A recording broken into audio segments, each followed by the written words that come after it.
인공지능 개론을 볼 텐데, 이게 아까 설명드린 것처럼 여러 챕터, 한 15개의 챕터 중에 1번 챕터인데 개론이니까, 그래서 개론에서 인공지능이라는 게 뭔가, AI가 뭔가 에서부터 방정식 풀이, 여러분 중학교 때부터 이제 미지수를 쓰기 시작했나요? 그래서 방정식 풀이를 사람은 어떻게 하는데, 그러면 컴퓨터는 어떻게 방정식을 풀 수 있을까를 예를 보여드리면서 AI가 이런 거구나, 또는 뭐 이렇지 않은 거구나 라고 직감할 수 있도록 예제를 하나 넣어봤습니다. 그래서 여러분 아마 근해 공식 기억이 나시나요? 근해 공식 한번 외워보실래요? 2차 방정식의 근해 공식. 네. 여러분들 모르겠습니다. 2A분의 마이너스 B 아니 이걸 외운. 루트 B제곱 마이너스 4AC. 와, 혜림이 박수. 예. 그놈은 2차 방정식의 근해 공식이죠. 혹시 여러분 3차 방정식의 근해 공식도 외우고 계시나요? 네. 수연이 누가 말했어? 아닌데. 말해봐. 그걸 어떻게 외워?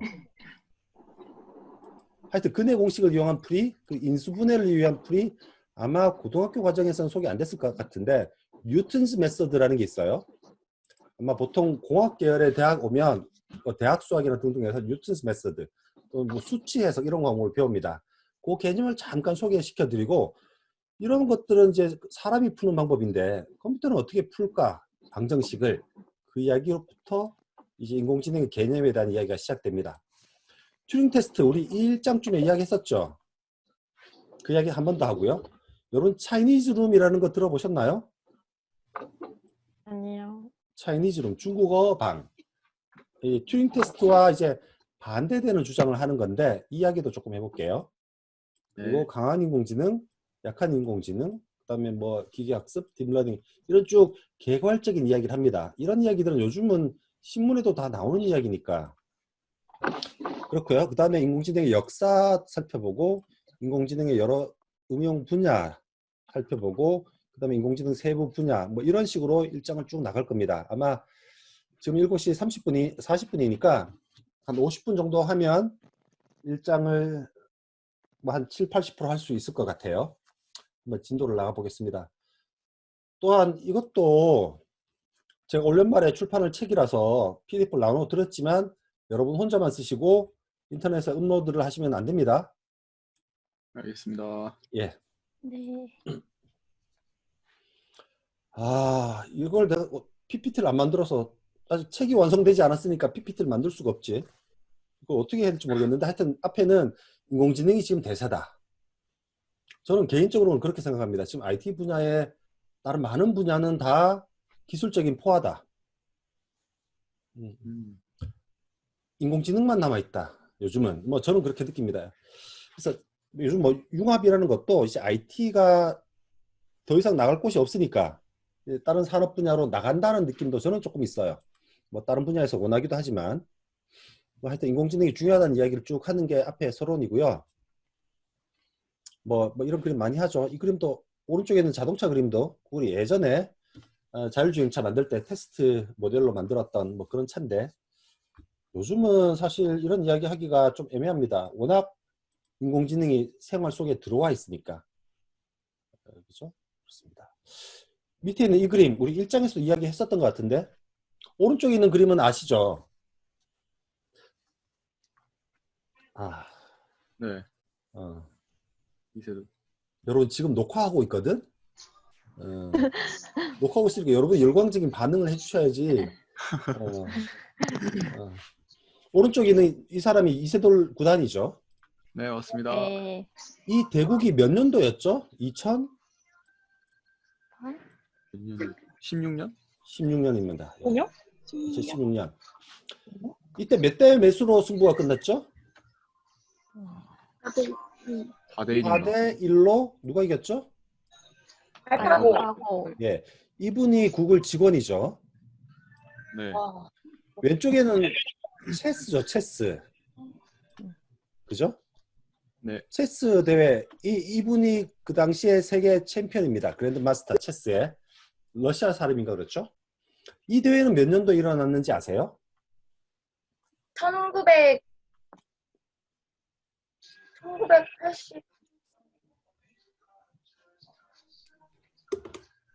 1997.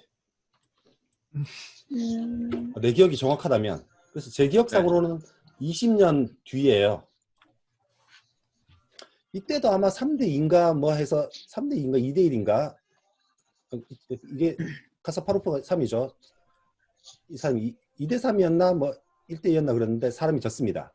그래서 체스가 컴퓨터가 사람을 이긴 뒤 거의 20년 만에 19년이죠. 20년 만에 이제 바둑까지 이겼죠. 사실은 요 몇 년 전만 해도 아직까지 바둑은 컴퓨터가 못 따라와 라는 세상 의견이 지배적이었습니다. 이 사람은 누군지 아세요? 모르겠어요. 이 사람은 IBM 직원이에요. 그러니까 와. 이때는 IBM이 사람한테 도전했다고. 이때는 세계 최대 IT 회사가 IBM이었거든. 이때 IBM의 컴퓨터 이름이 뭐였죠? 이때는 알파고였고 바둑 이름은 이때 이놈의 이름은 신기하게 이놈도 딥이었어요. 딥 something. 딥 뭘까요? 딥러닝? 딥 블루입니다. 딥 블루. 아, 디플. 이상하게 블루 여기 이 알파고 색깔이 블루네요. 배경색이 네. 무대에. 하여튼 이때 딥 블루였습니다. 딥 블루라는 거는 IBM이 만들었던 슈퍼컴의 이름이에요. 슈퍼컴 상의 체스 소프트웨어를 돌렸던 거죠. 달라진 점은 이때는 체스다. 이때는 바둑이다. 그리고 이때는 슈퍼컴에서 돌렸다.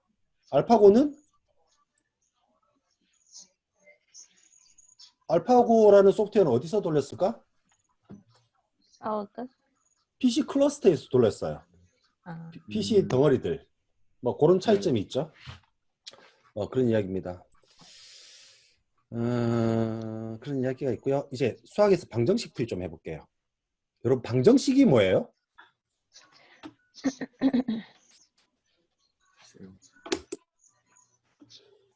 영어로 방정식 이퀘이션, 방정식은 어떤 식이 미지수의 값에 따라서 참이나 거짓을 결정할 수 있는 식, 그게 방정식이에요.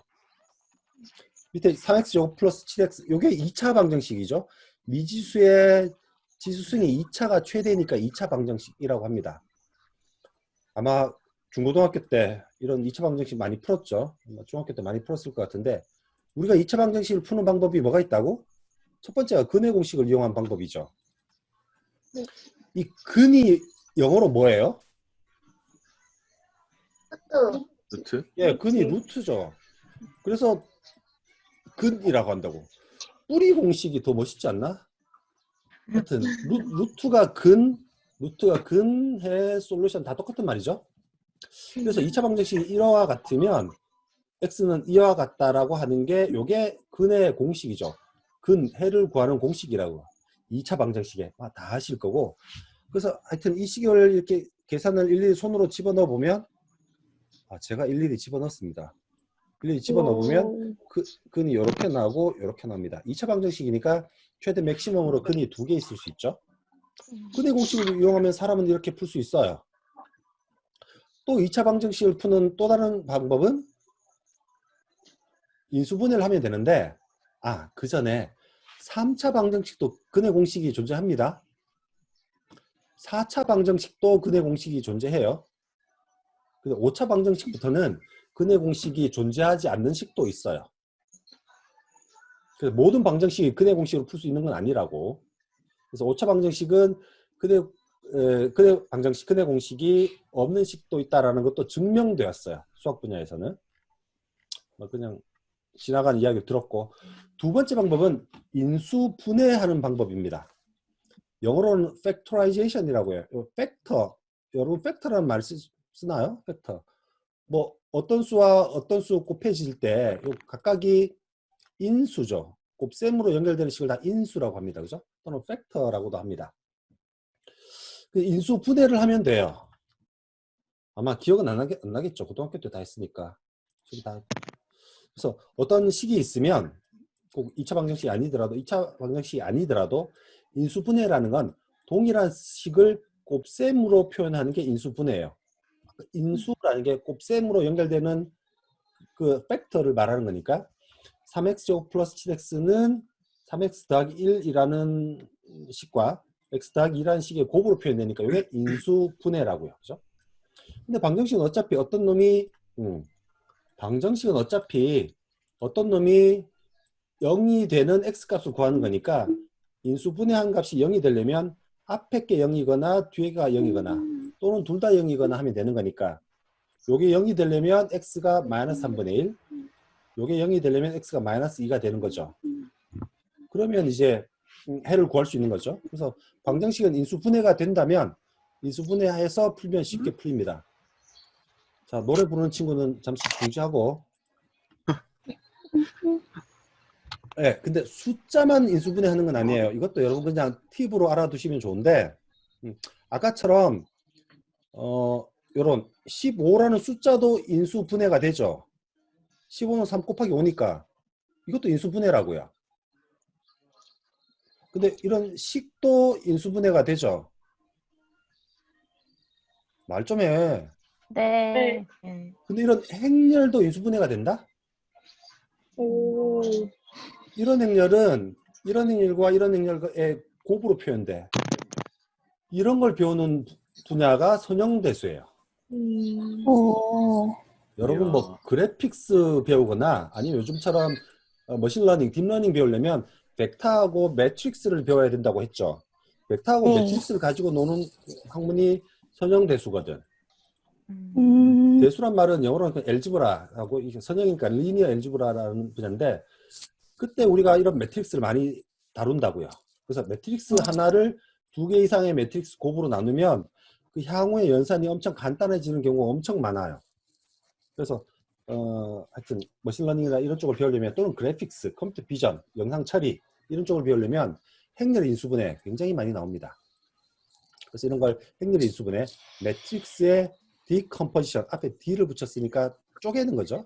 디컴포지션 뭐 이런 이야기입니다. 이것도 행렬의 인수분해라고요. 그래서 인수분해라는 개념은 숫자도 인수분해하지만 식도 인수분해하지만 행렬도 인수분해 당연히 한다고요.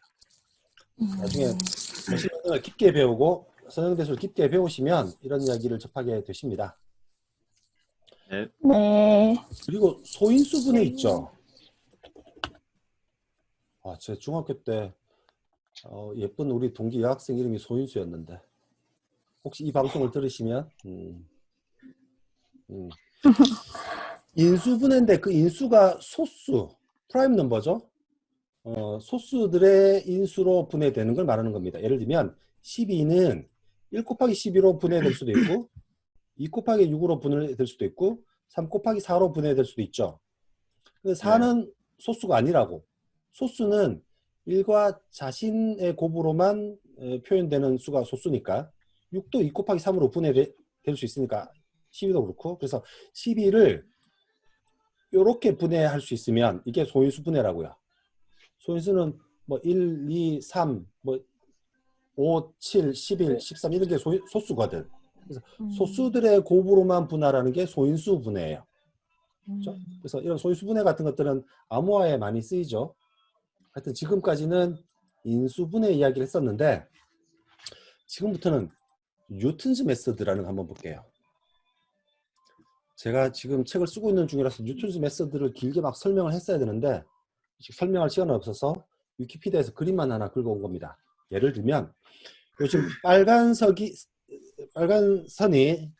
그래프가 y는 fx라는 그래프라고 쳐요.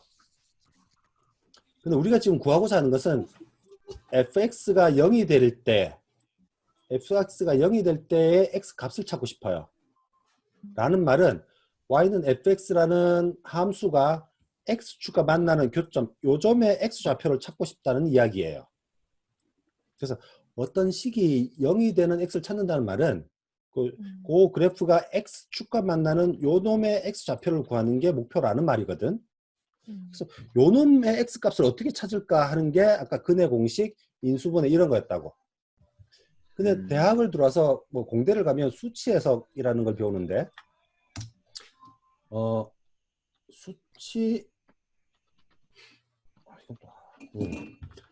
수치 해석이라는 걸 배워요. 수치 해석을 영어로 하면 해석이니까 영어로 뭘까? 어널리시스. 어널리시스. 수치니까 넘버겠죠. 뉴메릭, 네. 뉴메릭 어널리시스라고 해요. 그래서 NA 이렇게 줄였었는데 수치 해석이라는 분야에서 가장 먼저 배우게 되는 게 보통 뉴턴즈 메소드입니다. 이게 뭐냐 하면 랜덤하게 지금 여기 있는 요 위치를 찾아야 되니까 X축에 어떤 랜덤한 X 값을 하나 그냥 랜덤하게 정해요. 그 값을 X0라고 칩시다. 그죠? 그러면 이 함수가 만약에 미분 가능하면 요 빨간 그래프의 X0점에서의 기울기 값을 구할 수 있겠죠. 그럼 미분은 기울기다라고 생각하시면 됩니다. 그래서 요 빨간 그래프를 미분 가능하면 랜덤하게 찍은 X0 축에서의 기울기가 나오고 그 기울기를 그림으로 나타낸 게 요 파란 선이라고. 그 파란 선과 X축과 만나는 점을 다음에 X 좌표라고 생각해요. 그래서 X0에서 출발해서 X1을 찾아간다고. 어떻게? 반복적으로. 수치 해석이라는 게 기본적으로 이터레이티브한 방법이거든. 계속 반복적으로 옵티멀한 값을 찾아가는 걸 이야기하는 게 수치 해석 분야라서 랜덤하게 잡은 X0점에서 해당 그래프의 기울기를 이용해서 그 기울기가 나타내는 탄젠트 선이 X축과 만나는 섬이 그 다음 X 좌표 또 그놈하고 또 기울기가 녹색 선이죠. 그 다음에 X2 이렇게 계속 찾아가는 거예요.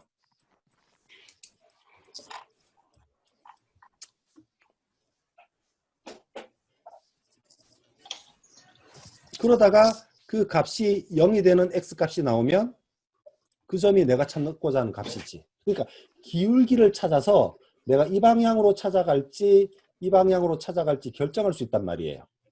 네. 하여튼 그런 원리를 이용해서 푸는 방법이 뉴턴스 메서드라는 거고 이 방법이 사실은 신경망의 웨이트를 학습하는 가장 기본 아이디어예요.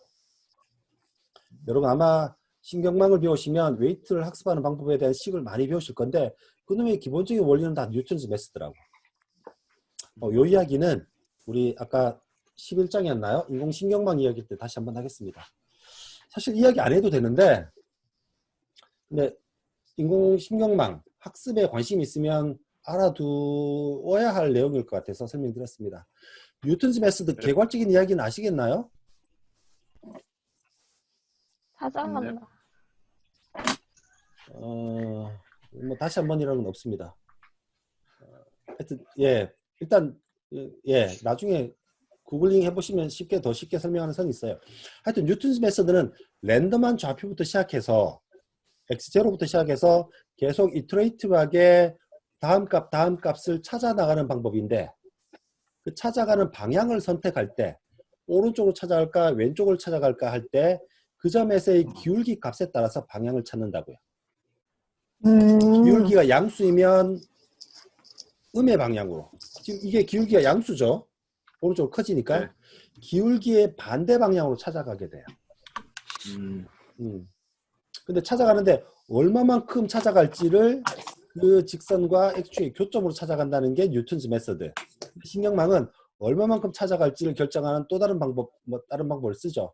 그래서 기울기의 반대 방향으로 얼마만큼 점프하면서 찾을까? 그 두 가지라고요. 찾아가는 방향, 찾아갈 량. 그걸 결정하는 게 신경망 학습의 기본 원리예요. 하여튼 뉴턴 메소드 설명드렸고요. 그런데 지금 문제는 그러면 컴퓨터는 어떻게 푸냐라는 거죠. 우리는 지금 인공지능을 공부하고 있으니까. 네. 그러면 근해 공식을 사람이 쓴다며. 그럼 컴퓨터를 이용해서 근해 공식을 이용하면 되지. 이렇게. 그죠? 근해 공식을 이용하는 파이썬 코드입니다. 밑에 링크가 있는데 그 구글의 코랩이고요. 이러면 근해 나와요. 근데 이렇게 컴퓨터가 2차 방정식을 푸는 게 인공지능적인 방정식 풀이인가?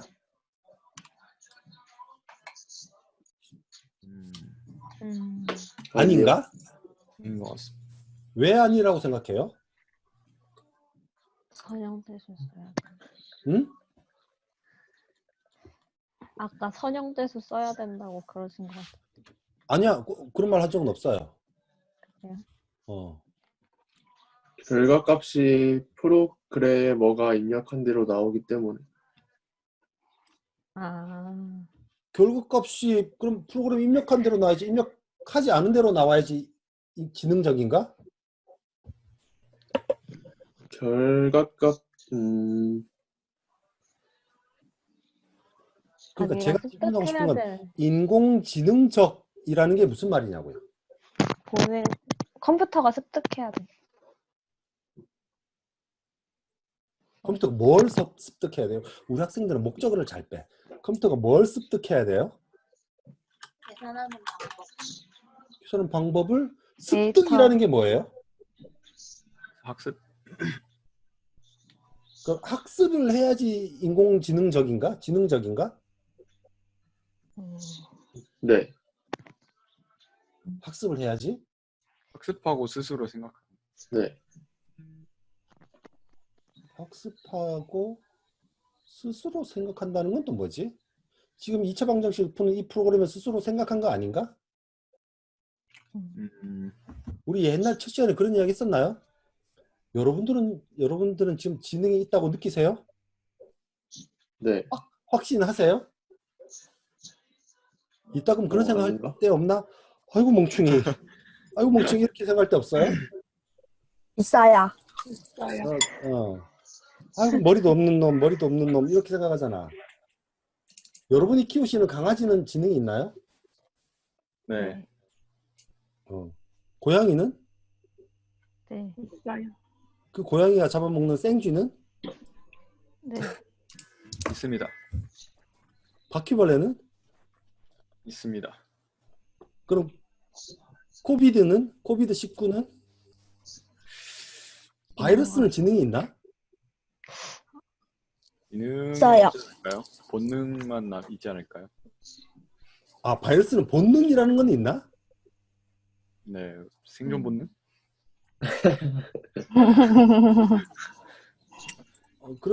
그러면 세균은? 세균도 비슷할 것 같습니다. 아니 그러니까 그 바이러스는 지능이 있어? 없어요. 있다고 생각합니다. 확실해? 그 바퀴는 지능이 있는 거 확실해? 있어요. 네. 유나 언제 벌써 집에 들어왔네? 정말? 하여튼 인공지능이 뭔지는 사실은 지능이 뭔지를 먼저 디파인을 해야 되는데 지능이 뭐지? 그 다음에 또 다른 이제 컴퓨터로 풀 수 있는 방법 제너레이트 앤 테스트 이걸 우리말로 하면 뭐죠?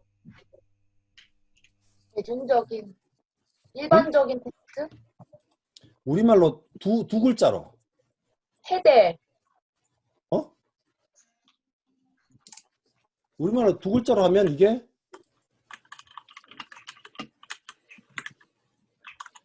우리말로 두 글자로 하면 찍기죠. 찍기. 찍기잖아. 1, 2, 3, 4 다지선당이 있으면 1번 탁 찍는 거잖아. 여러분 수학 문제 풀 때 문제를 선생님이 잘못 내면 네. 수학 문제를 객관식으로 내버리면 객관식 안에 있는 숫자를 다 대입해 보면 풀 수 있는 문제들이 있죠. 네. 네. 어떻게 해요? 1번 넣어서 풀어보고 0이 되는지 2번 값 넣어보고 이게 제너레이트 앤 테스트예요.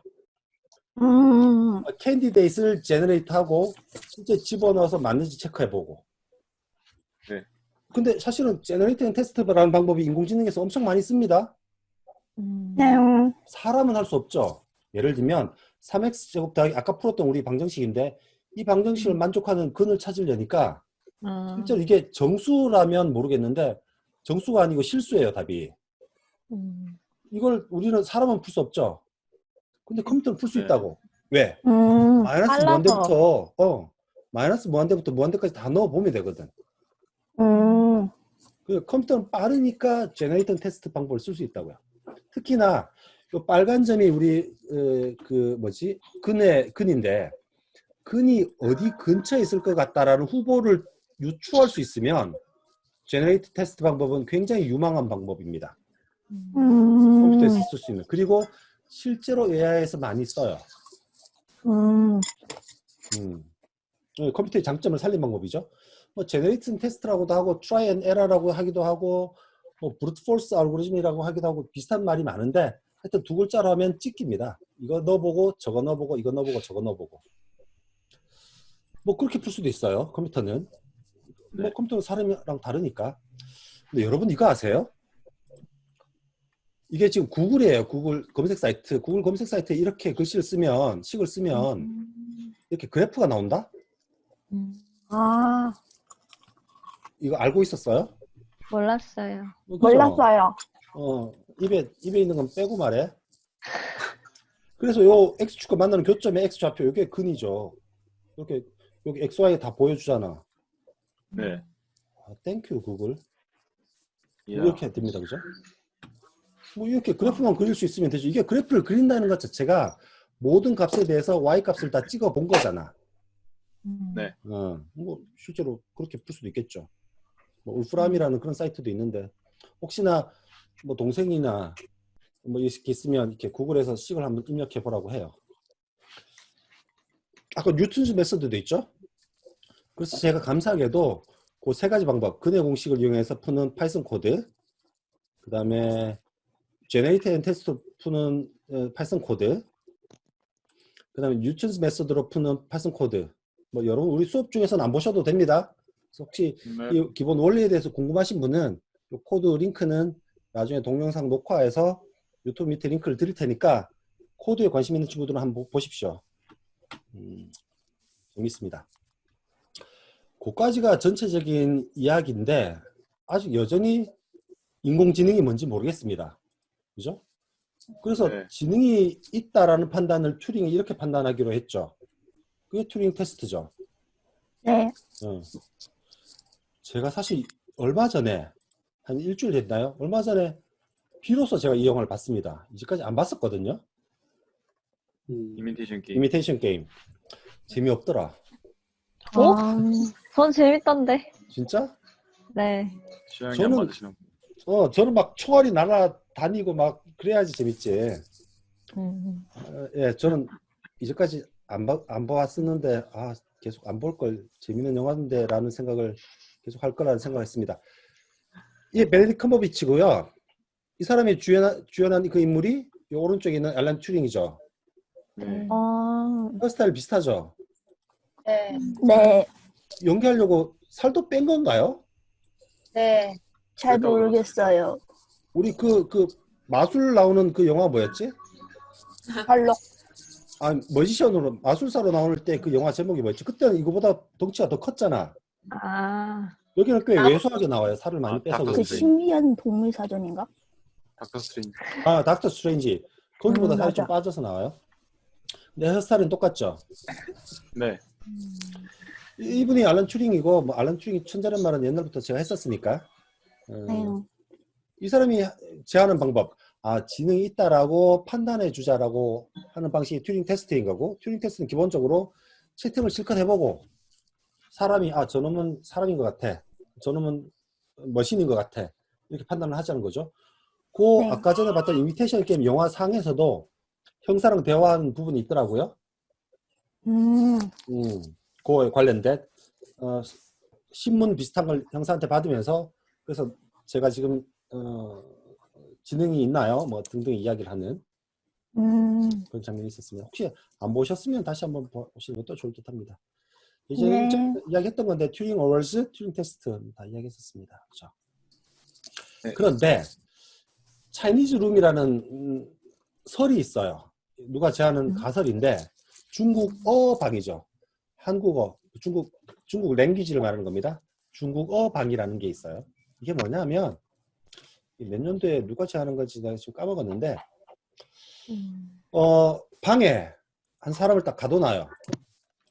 그리고 이 사람에게는 어떤 정보, 책과 같은 어떤 정보가 주어집니다.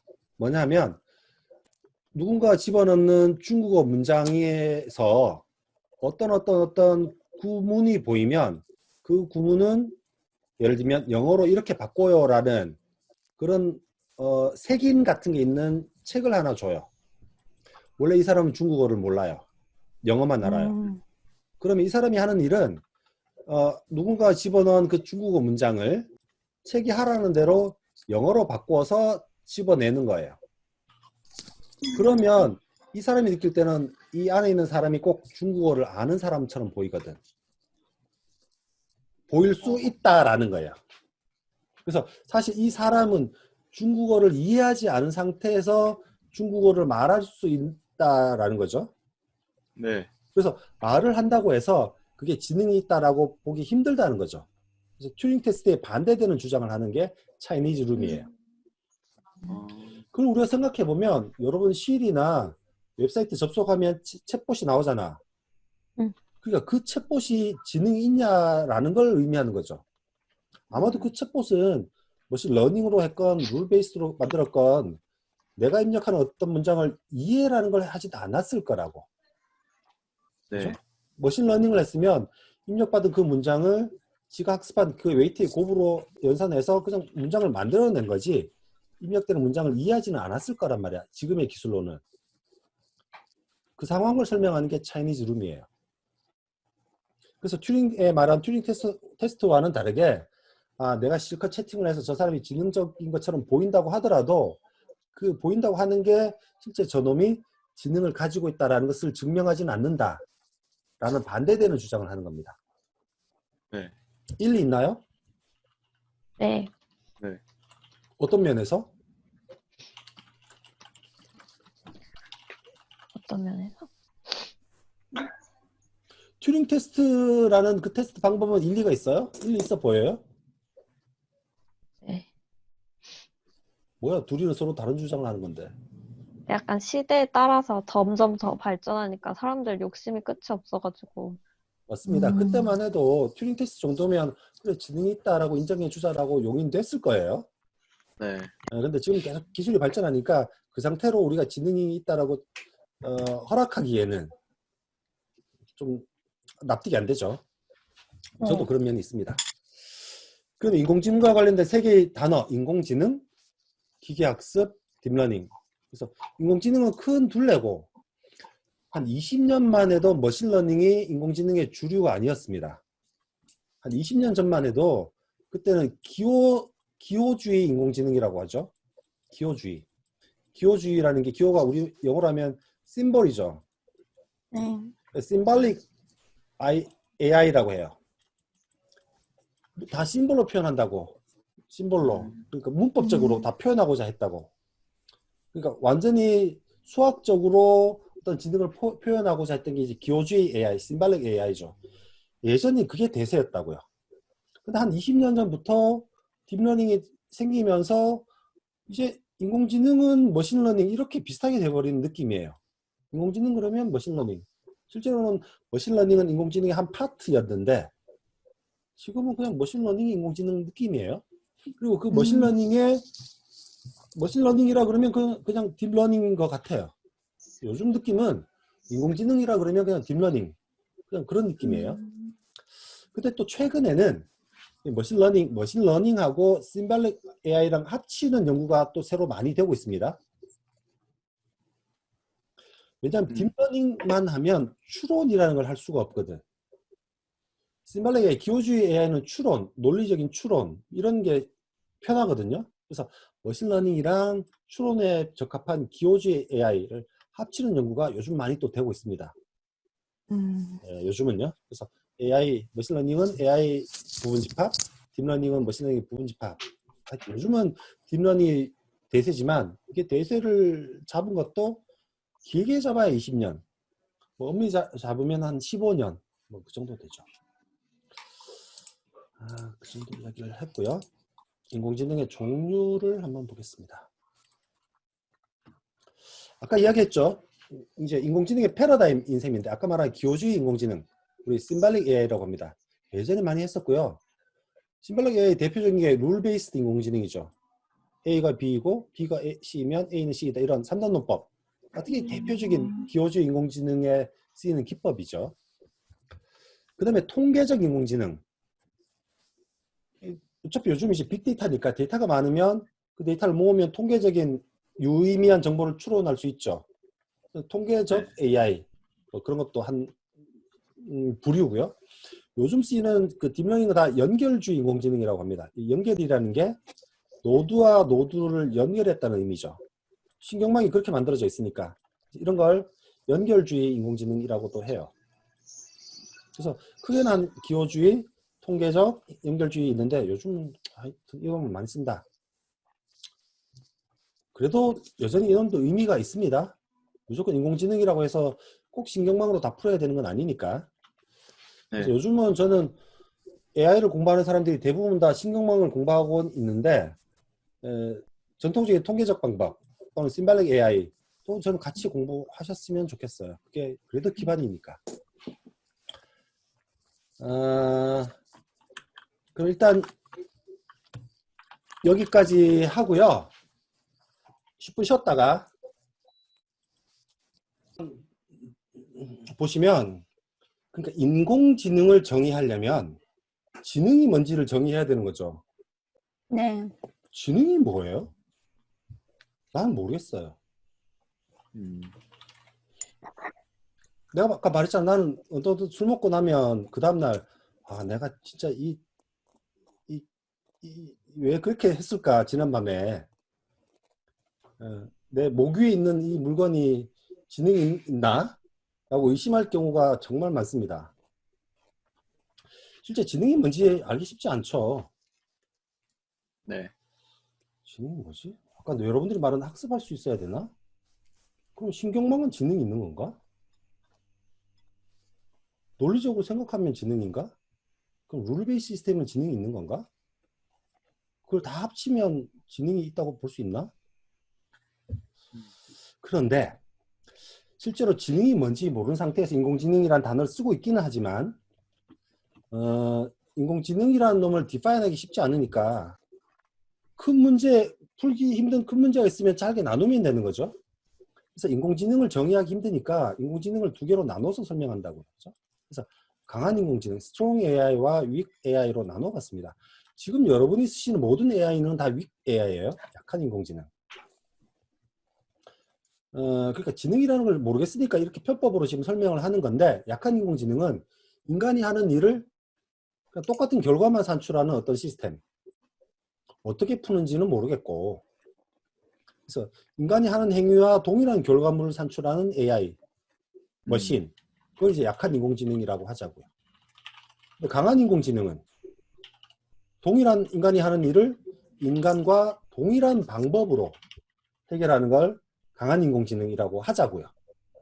근데 여기서 문제는 인간이 그 문제를 어떻게 해결하는지 몰라요. 여러분이 친구의 얼굴을 인식하는 걸 어떻게 인식하는지 모르잖아. 네.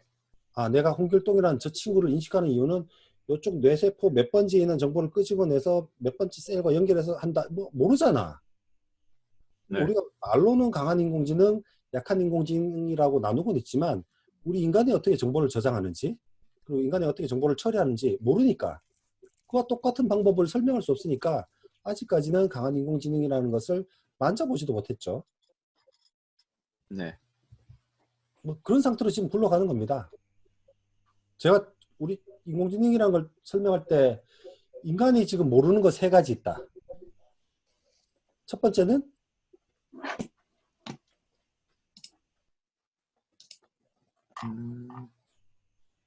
저 넓은 우주 몰라요.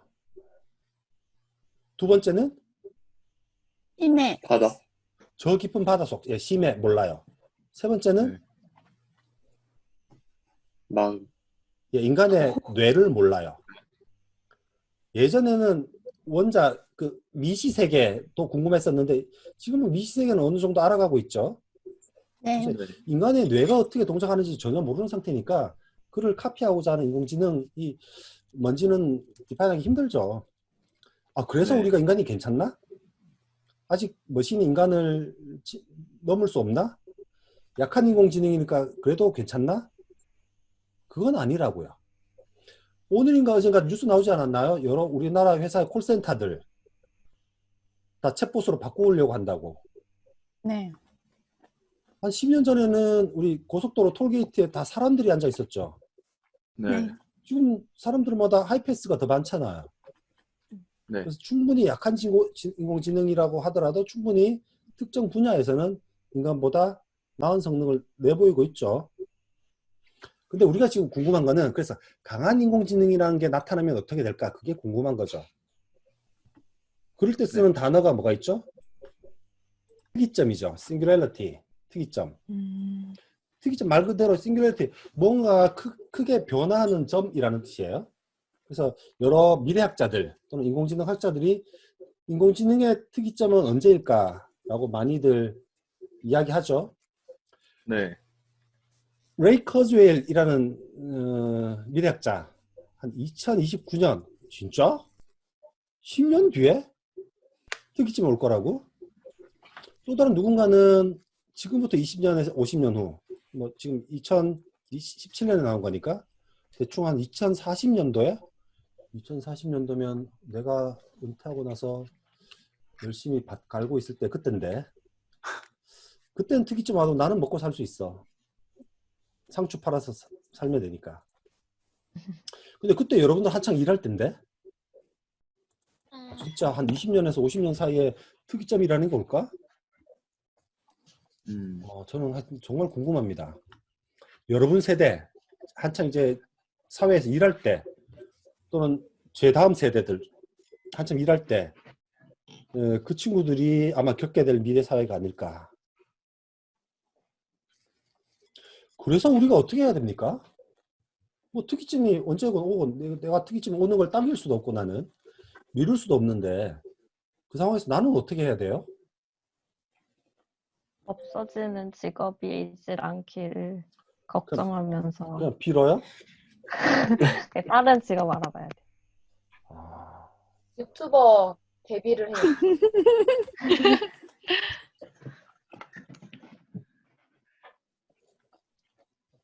지금은 선거 기간이 아니라서 그러니까 난 다행스럽게 생각하는데 그래서 투표를 잘해야 됩니다. 여러분들이. 지금 선거 기간인데 이런 이야기 하면 안 되겠죠. 지금 선거 기간이 아니니까. 그래서 여기에 대한 대비를 할 수 있는 사람을 여러분들이 뽑으셔야 됩니다. 진짜입니다. 아니면 여러분들도 힘들 거고 여러분의 후손도 굉장히 힘들 겁니다. 지금 IT 회사, 거대 IT 회사가 생기면서 빈익부 더 심해지고 있죠. 특이점이 네. 오고 나면 더 심해질 거예요. 그 특이점의 기술에 가까워 있는 무리들, 그렇지 않은 무리들 완전히 다른 세상에 살 겁니다. 제가 크면서 봤던 유명한 영화 있죠. 은하철도 999. 네. 여러분 보신 분 있나요? 네. 미켈? 맞나?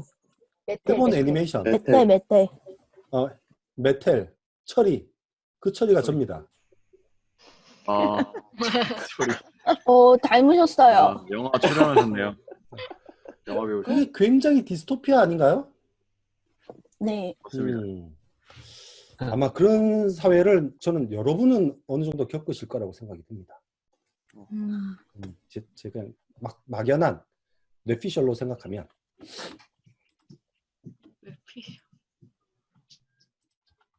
자, 이제 두 번째를 한번 보죠. 그래서 아까 강한 인공지능, 약한 인공지능 했었고요. 그래서 하늘을 나는 걸로 생각하면 지금 제트기는 똑같이 새처럼 날죠. 그렇지만 새와 네. 다른 방식으로 날죠. 네.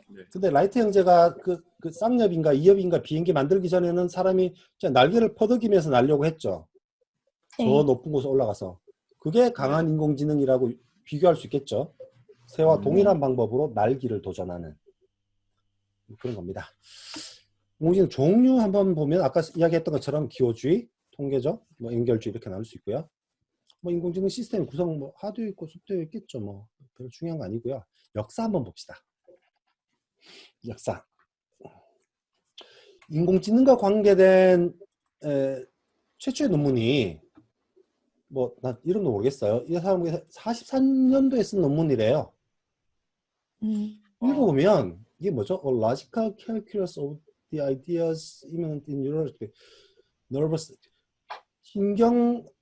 신경 활성화에 내재된 뭐 생각들의 논리적인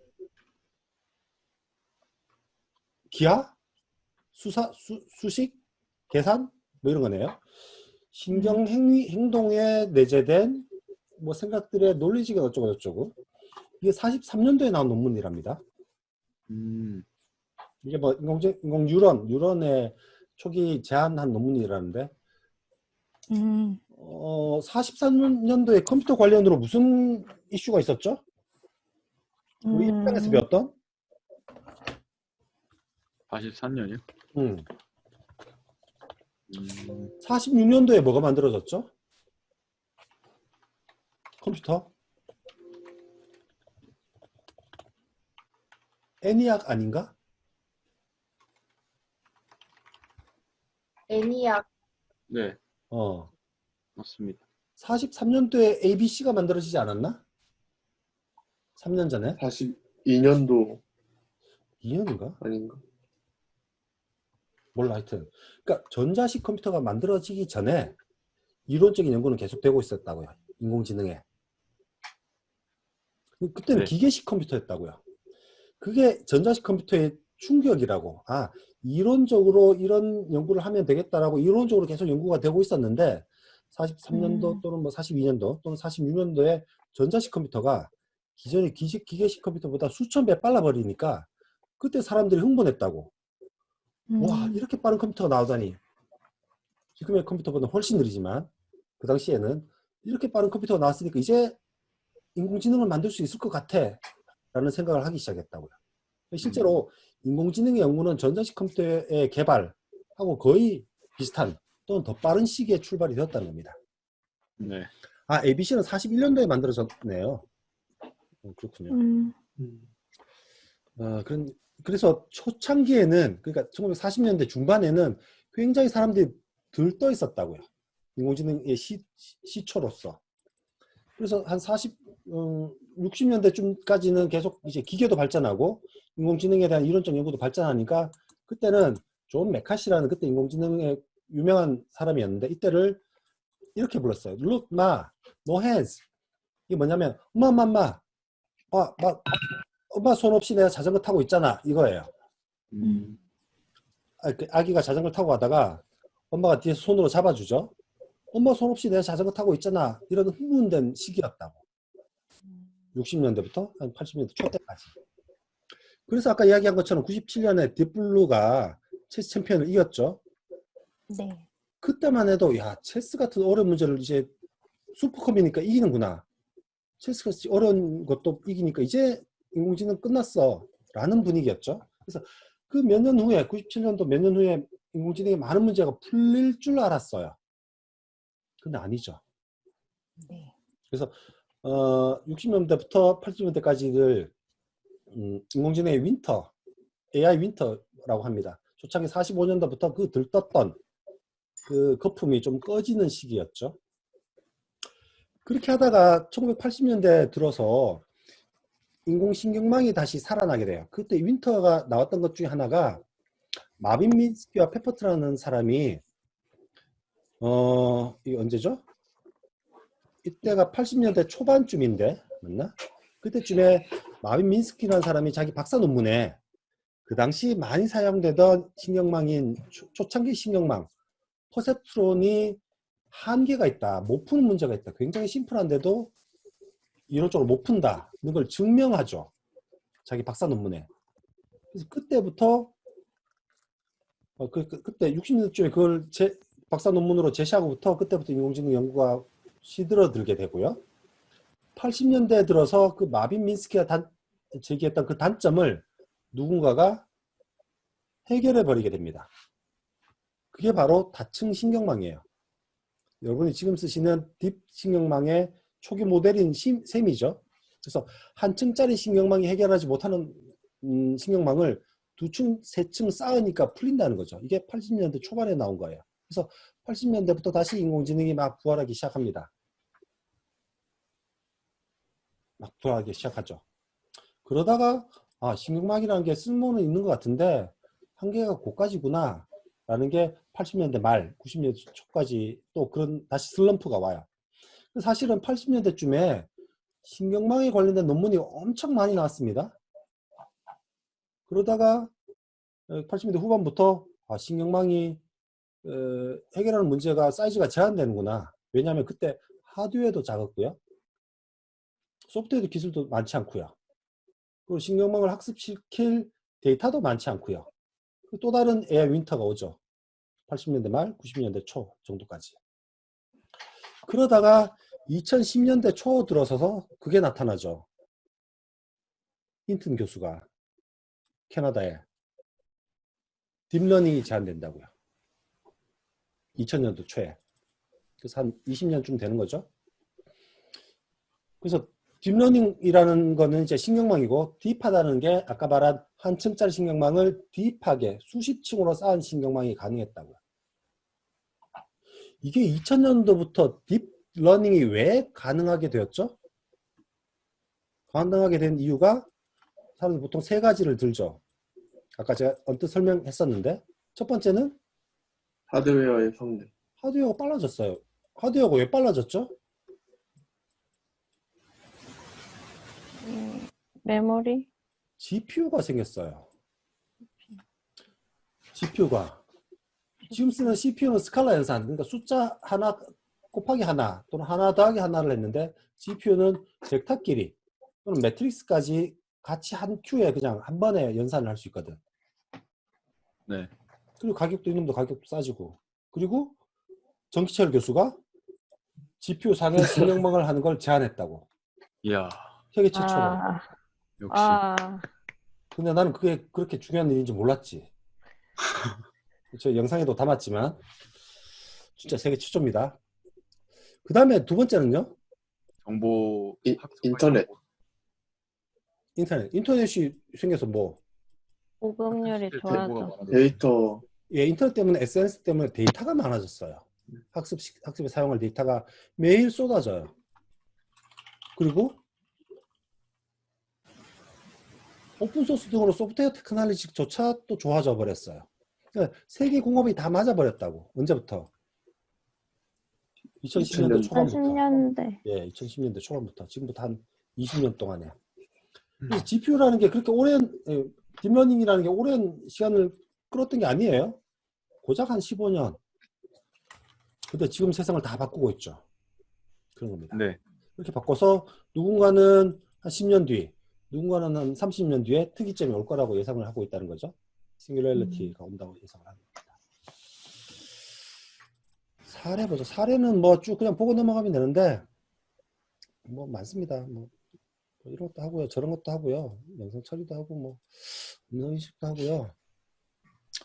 많이 하는데 요게 요 사이트, 구글의 요 사이트인데 여기 음성 인식이 되더라고요. 요 페이지 들어오면.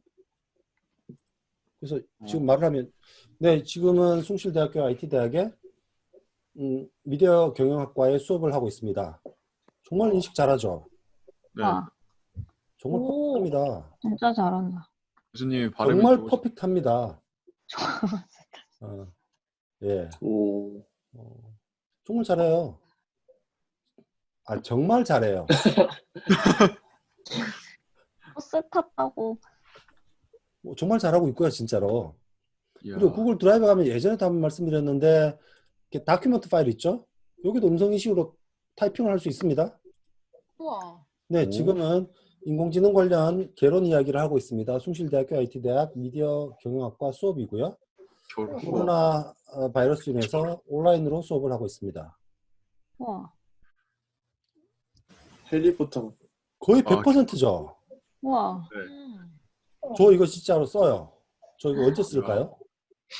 손가락 파이썬을 아프실 기다릴 때. 네? 그 자막 넣을 때. 아, 전 책 쓸 때 이거 써요. 아, KTX 타고 저 고향인 대구 갈 때. 아, 핀 마이크 작은 거 쓰고 이렇게 합니다. 와. 거의 아, 너무 100% 늦게 인식해주거든요. 알았다. 이걸 어떻게 늦게 알아? 내 유튜브 채널에 다 있는데.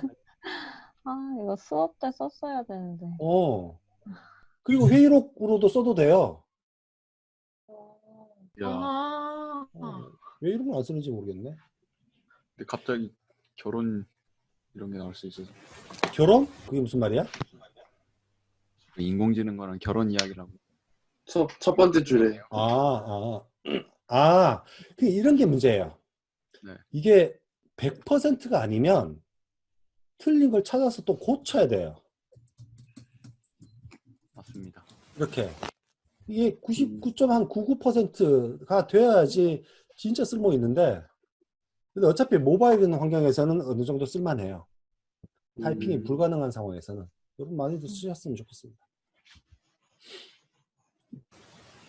뭐 이런 게 음성인식이고요. 음성인식도 인공지능의 한 분야니까. 또 음성인식의 반대가 이제 음성합성이겠죠.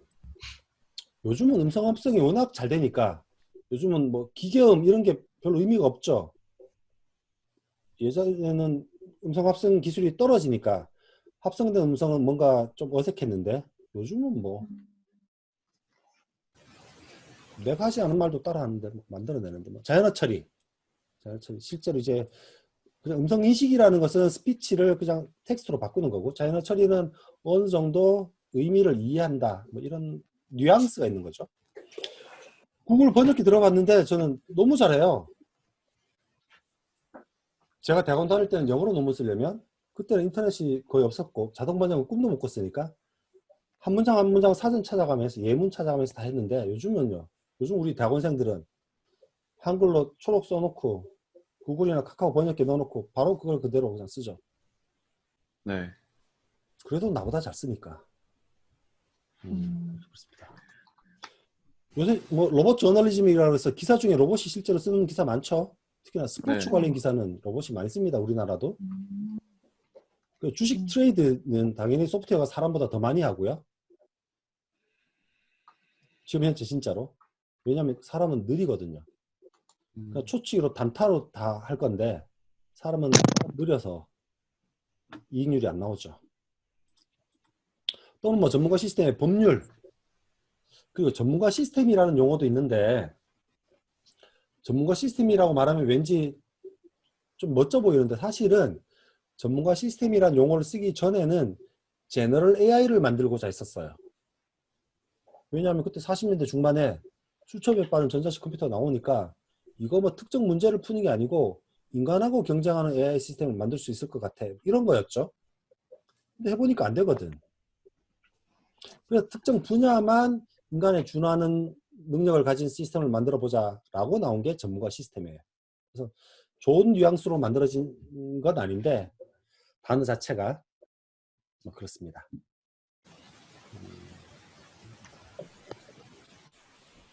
뭐 그러니까 법률 분야, 법률, 의학 분야, 비즈니스 분야 뭐 많이 쓰죠. 뭐 요즘 뭐 AI가 도입이 안 되는 분야가 없으니까. 요즘은 여러분 면접도 진짜 AI가 해요. 여러분 회사에서 그렇게 하는 회사 있나요? 없는 것 요즘 같습니다. AI 면접 많이 한다던데? 면접을 한 2시간 한대요. 집에서 상의만 자켓 딱 맞춰 입고 책상에 앉아서 AI랑 대화하고 AI가 풀라는 문제 풀고 그래서 오픽 시험 보는 거. 그렇게 하면 그 사람이 적합한 사람이다, 적합하지 않은 사람이다를 AI가 어떻게 판단할까? 저는 목소리. 몰라요. 기존에 있는 채용된 직원들 데이터랑 비슷한 사람 추가하죠. 네, 그렇게 한대요. 어. 뭐 저도 그냥 들은 말입니다. 저 뭐 그런 회사랑 연관된 건 아니니까. 이제 기존의 회사에서 근무하고 근무 평정이 좋은 사람들의 데이터를 모아서 그 데이터랑 얼마나 가까운지로 판단을 할 수 있다고 해요. 이거 그냥 캡처 정도가 아닌데? 그 AI 면접을 통과해야지 실제 면접을 할 수 있대요. 1차 면접이구나. 1차 서류 평가하고 서류 통과하면 12시간 AI 면접하고 그 다음에 이제 사람 면접하고 그 다음에 임원 면접하고 이렇게 돌아간대요. 너무 어렵다. 너무 길다. 그게 자존심이 사람을 평가하는 건 나는 안 해야 된다고 보는데 그게 얼마나 효율적인 효과적인지 돈이 절약되는지는 생각하지 말고 로봇이 사람을 평가하게 해서는 안 되는데 뭐 그렇습니다. 하여튼 여러 분야들이 있습니다. 이렇게요. 네. 그렇습니다. 큰 단락 중에 하나인데 아까 이야기했었죠. 요즘은 이런 키워드를 많이 씁니다. 제너럴 AI. 여기서 말하는 non-symbolic AI, 요즘 말하는 이제 딥러닝 정도겠죠. 이런 딥러닝과 symbolic AI를 합쳐서 진짜 제너럴한 AI를 한번 만들어 보자라는 겁니다. 그래서 머신러닝 기능하고 추론 기능까지 합쳐서 더해서 제너럴 AI를 만들어 보자라는 거죠. 아마 이렇게 되면 특이점에 한 단계 가까워지지 않을까라고 예상을 하는 겁니다. 예. 아마 이것도 진짜 한 10년 지나면 얼마나 진짜 결과가 나오지 않을까라고 저도 조심스럽게 한번 생각을 해보는데 그 정도까지입니다. 지금 9시니까 일정을 다 마치면 수업은 끝날 것 같은데 그래서 지금 이 그림을 보시면 이 그림도 캡처한 그림인데 우리가 제너럴 AI를 향해서 가고 있죠. AI라는 인공지능이라는 놈이 푸는 문제가 굉장히 많죠. 리즈닝, 추론, 문제 해결, 학습, 자연어 처리, 이제 로봇 쪽에 가면 모션 등 인지 기능, 소셜 기능, 문제 플래닝, 지식 표현, 여러 가지 분야가 있죠. 이런 분야를 다 이렇게 합쳐서 제너럴 AI로 한번 가보자는 거죠. 제너럴 AI. 그래서 아까 이야기한 것처럼 제너럴 AI를 포함하는 이 세부 하나하나를 몇 개씩 뜯어서 한번 보도록 합시다. 뜯어서. 첫째가 이제 지식 표현입니다.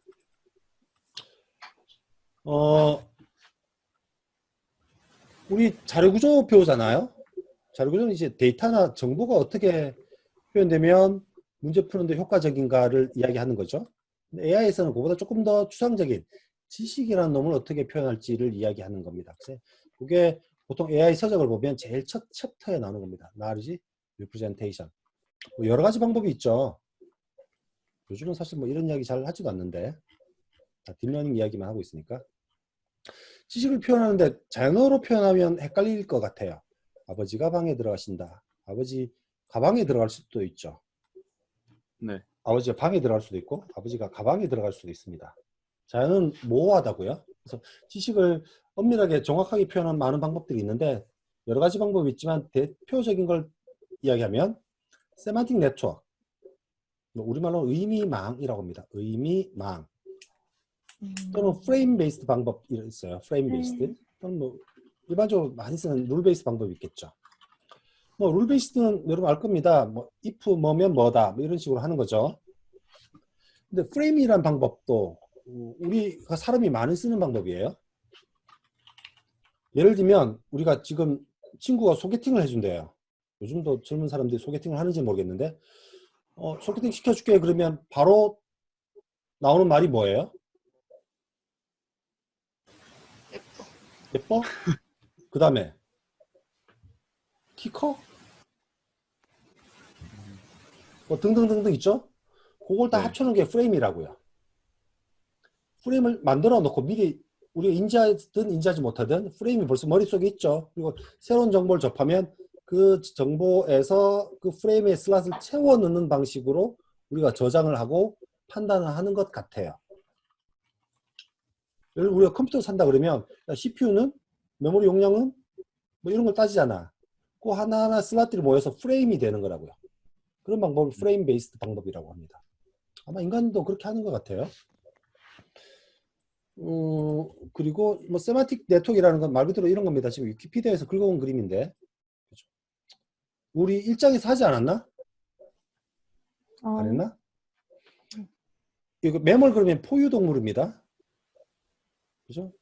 이게 네트워크이죠. 우리가 컴퓨터에서 네트워크라 그러면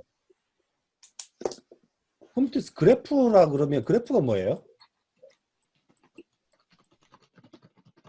전산학에서 그래프란 노드들의 집합과 엣지들의 집합으로 구성된 게 그래프예요.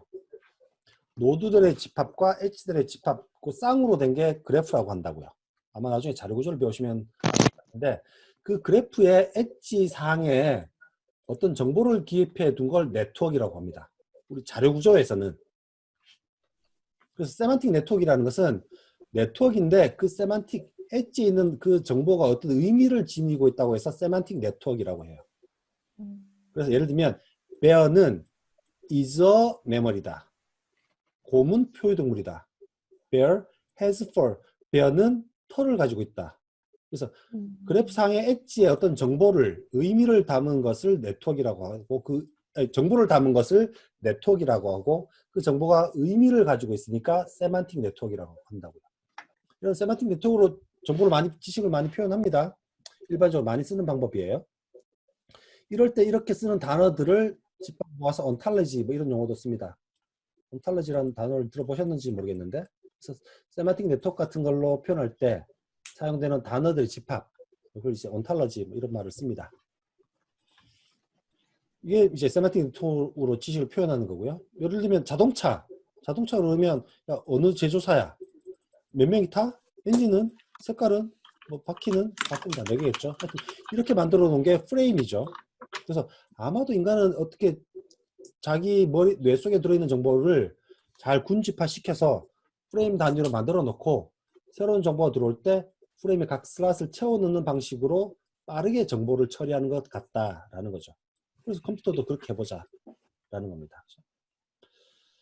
밑에 있는 룰 베이스 방법은 규칙 기반 방법은 이 방법을 이제 전문가 시스템에서 많이 쓰거든요. 인공지능을 배우시면 전문가 시스템 초반부에 룰 베이스 방법, 룰 베이스드 정보 표현 방법, 지식 표현 방법에 대한 이야기가 많이 나옵니다. 나중에 인공지능 배우실 때 자세히 배우시고요. 그래서 아까 말한 논리 기반 AI가 뭐 그런 이야기입니다.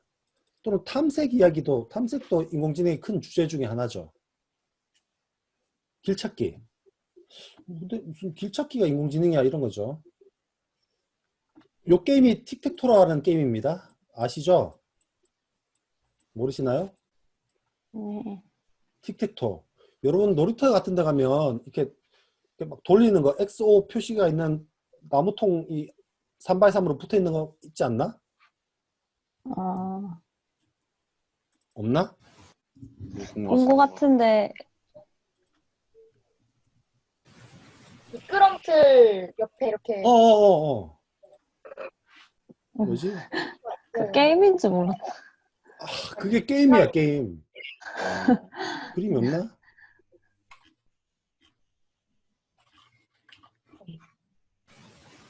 하여튼 이렇게 생긴 건데 이렇게 돌리는 거 있잖아 이렇게. 네네. 아, 네, 네. 잠깐만.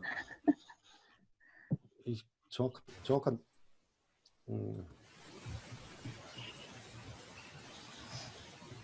어려운 게임인 거 같네. 이런 거 화면 보이죠 지금? 이게 틱택토 게임이거든. 뭐인데? 이걸 이렇게 손으로 이렇게 돌리면 OX 바뀐다고. 근데 정말 짜증나는 경우가 있습니다. 내가 막 돌려서 맞추고 있는데 뒷면에서 애가 지나가면서 확 흐트러. 뭐 그런 경우도 있었는데 여러분 그런 경험이 없었나 보네요. 이게 틱택토라는 게임이고 틱택토는 이렇게 3x3 격자문이 있는 데서 X와 O가 번갈아 가면서 마지막에 빙고를 먼저 만드는 사람이 이기는 게임이에요. X와 번갈아 가면서 이게 탐색이라고. 무슨 말이냐면 처음에 스타트 상태에서 내가 이기는 상태로 가는 길을 찾는 거잖아. 그래서 초기 상태에서 목표 상태까지 가는 최적의 길을 찾는 문제로 모델링을 할 수 있다고. 그래서 탐색이라는 분야가 AI의 중요한 분야라고요. 이것도 사실은 전통적인 AI이긴 한데 나중에 인공지능 과목을 들으시면 꽤 재미있습니다. 꽤 재밌습니다. 또는 뭐 플래닝 이제 탐색보다는 좀 더 큰 추상화된 개념에서 이야기하는 건데 플래닝. 그 다음이 이제 인공신경망이죠. 인공신경망은 지금 한 10분 동안 좀 정리를 드리고요. 자세한 이야기는 이제 다음 주에 마지막 시간에 하도록 하겠습니다. 그 다음 시간은 모든 학생이 출석하셔서 복습하는 시간으로 가지고요. 5분 정도만 좀 아까 질문하셨던 것처럼 인간의 눈을 뜯어서 그러니까 우리가 뇌세포를 뉴런이라고 하는 겁니다. 뇌세포 하나하나를 뉴런이라고 하는데 우리 아마 무슨 뭐 생물 시간에 저는 아직 뜻도 몰라요. 무슨 수상돌기 축색 돌기. 이게 무슨 의미인지도 난 모르는데 하여튼 뭔가 있다면서요. 하여튼 이런 돌기를 통해서 또 다른 뉴런과 이렇게 다 연결이 되어 있다고 해요. 그 여기서 무슨 전기적인 신호가 흘러가고 이 돌기 끝에 무슨 케미칼한 화학적인 요소가 흘러나와서 뭔가 다른 요소 한다는데, 그래서 아마도 아까 질문 온 것처럼 한 뉴런에 전기적인 신호가 들어가고 그 뉴런에서 어떤 계산이라는 걸 해서 다른 뉴런에게 전달을 하는 것 같아. 그런데 그 뉴런이 하는 기능은, 함수적인 역할은 굉장히 심플한 연산을 빨리 하는 것 같아 라는 겁니다. 그래서 인간이 하는 또는 동물이 뉴런이 하는 것을 그대로 추정해서 모델링해서 만든 게 이제 만든 게 인공신경망이죠. 인공신경망입니다. 네. 그래서 그 신경망을 보면 뭐 신경망이 보면 아까 말한 뉴런 하나하나가 요런 놈들이 뉴런 하나하나라고 치고 이런 뉴런이 뇌 속에 엄청 많고 맨날 강의할 때마다 까먹는데 엄청 많고 그놈들이 굉장히 긴밀하게 연결되어 있다고요. 그리고 하나하나의 뉴런은 입력받는 값들을 어떻게 처리를 해서 다른 뉴런에게 이렇게 포워딩하는 구조로 연결되어 있는 것 같아요. 그리고 인간의 뇌는 그렇지 않겠지만 가장 심플한 신경망은 한쪽에서 데이터가 들어오고 쭉 데이터가 신경망을 통해 흘러가서 다른 한편에서 나오는, 이게 가장 간단한 형태의 신경망입니다. 어떤 신경망은 나왔던 데이터가 또 중간에 들어가기도 하거든. 근데 가장 간단한 신경망은 한쪽에서는 입력만 들어오고 쭉 무르드러시 데이터가 연산을 거쳐서 마지막으로 데이터가 나가는 이런 신경망을 feed forward 네트워크라고 해요.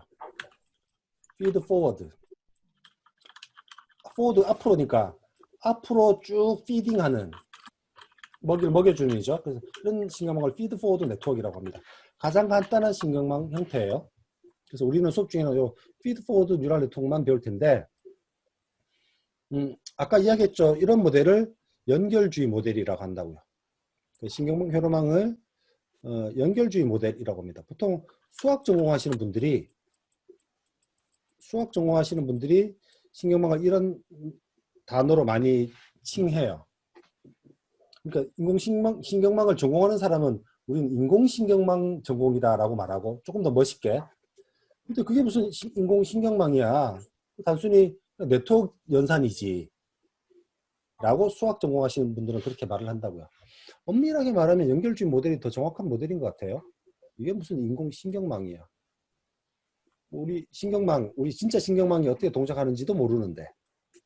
하여튼 비판적으로 칭하면 그런 의미가 있다는 겁니다. 연결주의. 여기까지인가요? 예, 여기까지죠. 하여튼 뭐 전체적인 개괄적인 이야기 이런 거고, 그런데 신경망을 학습하죠. 신경망 학습한다는 이야기는 들어보셨을 겁니다. 여러분이 이제까지 한 25평생, 6평생 살면서 학습한 그 내용들은 뇌에 어디에 저장되죠? 예를 들면 뇌에는 이렇게 뉴런이 있죠. 뉴런들이 있고 뉴런들 간에 연결된 이걸 엣지를 웨이트라고 해요. 이걸 왜 웨이트라고 말하는지는 다음 시간에 말씀을 드릴게요. 그래서 우리가 학습한 결과물은 어디에 저장된다고요? 웨이트. 예, 웨이트에 저장됩니다. 뉴런에 저장되는 건 아니라고요. 뉴런은 그냥 연산기예요. 그래서 뉴런은 그냥 계산만 하고 실제 계산된 결과로 학습된 거는 이 웨이트 엣지 상에 어떻게 정보가 기록이 돼요. 이게 무슨 말이냐면 비유적으로 설명하면 저는 친구가 딱 2명 있어요. 내가 존경하는 친구임에도 불구하고 친구가 있고 제가 싫어하는 친구가 또 1명 있어요. 어떤 도움이나 조언을 구할 때는 내가 존중하고 존경하는 친구의 말은 긍정적으로 나의 결정에 많이 반영하겠죠. 내가 믿을 수 없는 친구는 그 친구의 말을 부정적으로 마이너스적인 방향으로 내 결정에 반영하겠죠. 그게 웨이트라고요. 네. 그 사람과 나와의 관계의 매김에 정의된 숫자잖아. 그게 웨이트라고요. 그래서 막 학습을 하다 보면 이 A라는 뉴런 다시요. 이 A라는 입장에서 보면 이 A 다시라는 놈에서 오는 이 의견에 양의 가중치를 부여할까, 음의 가중치를 부여할까, 이걸 결정하는 게 학습이라고.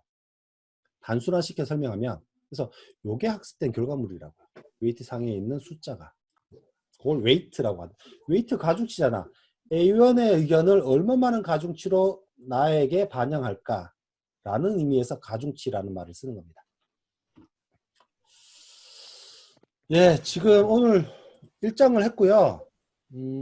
아마 제가 본문을 하나하나 나눠서 설명드리진 않았지만 나중에 공부하실 때는 쭉 한번 읽어보시면 도움이 됩니다. 아까 질문 온 것처럼 뭐 계산하는 문제, 이런 문제는 절대 안 나옵니다. 네. 다음 시간에 할 11장 드리겠습니다. 11장. 다 다운받으시고요. 다음 장에 할 11장 내용을 잠깐 설명드리면